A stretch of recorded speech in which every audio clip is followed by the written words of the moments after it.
balita na ikay mawiwili. Mga nagbabagang kamao, mga So mga par, matapos nga pong magayag ang Super Bantamweight Undisputed Champion na Naoya Inoue na hindi pa daw ito decided kung talagang aakyat ito sa Featherweight Division. Sakali matagumpay ito sa kanyang pinaplano na 3-fight deal sa ngayong taong kasalukuyan, kalaban ng mga bigatin na contender sa 122 pounds. Pakikiramdaman daw muna ni Inoue mga idol ang kanyang katawan kung pwede na ba daw ito sasabak sa mas mataas na division sa 126. Well, hindi naman natin masisisi mga idol si Inoue sa kanyang desisyon. Tama naman ang kanyang ginagawa na wag madaliin ang kanyang pagnanais na maging 5 Division World Champion sa boxing sports. Bagamat kung meron man mga idol magandang pagkakataon na umakyat si Inoue sa featherweight, palagay natin mga idol ngayon na ang oras na to. Ngayon ang pinakamagandang panahon para makuha ni Inoue ang kanyang pang-5 kampyonato sa magkakaibang dibisyon dahil bakante ngayon mga idol ang WBA featherweight title. Easy work lang para sa kampo ni Inoue, lalo na sa top rank promotion na i-request na mapalaban ito sa WBA title sa 126 pounds dahil siya ang current WBA Undisputed Super Bantamweight Champion.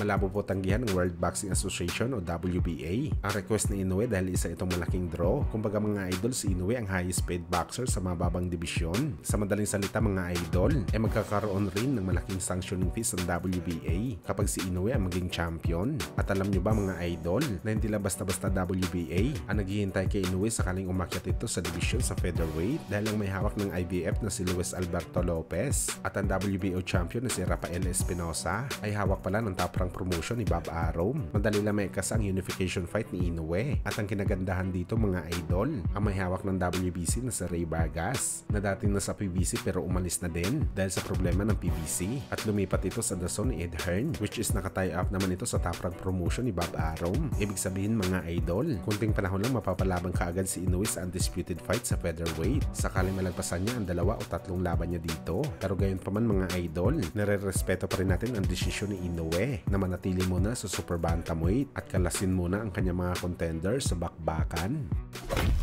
Sa kabilang banda naman mga idol, kung matatandaan po natin mga idol noong 2021, matapos manghingi ng paumanhin ang dating kampiyon at batikang experts ngayon na si Paulie Malignaggi kay Manny Pacquiao dahil sa mga sinabi nito na isa itong cheater. Matapos pumutok ang balita na gumagamit daw si Pacman ng feds na kahit kailan hindi naman napatunayan kung totoo ba. At pinuri pa ni Malignaggi ang Pinoy legend dahil sa tapang nito na pinalagan nito si Errol Spence Jr. sa edad na 42 anyos. At patuloy pa rin daw ni Pacman pinapasaya ang mga boxing fans dahil palagi daw siya nagdadala ng magandang laban sa ibabaw ng boxing ring. Kung saan mga idol, salungat naman ang reaksyon ni Malignaggi kay Canelo Alvarez matapos mabalitaan na wala sa plano ng Meksikano na labanan ng kanyang karibal na si Benavidez. Ano yung mga idol? Ninanakawan daw ni Canelo ng pera ang mga boxing fans kung saan ipromote ang laban sa May 4 at kukuha lang ng easy fight. At sa mga boxing fans naman daw mga idol na willing magbayad para panoorin ang laban ni Canelo kontra sa mga pipitsugin na boxer at galing pa sa mababang dibisyon. Buti daw ito sa kanila at deserve daw nila na manakawan ni Canelo. At ang pinagtataka daw ni Malignaggi mga idol,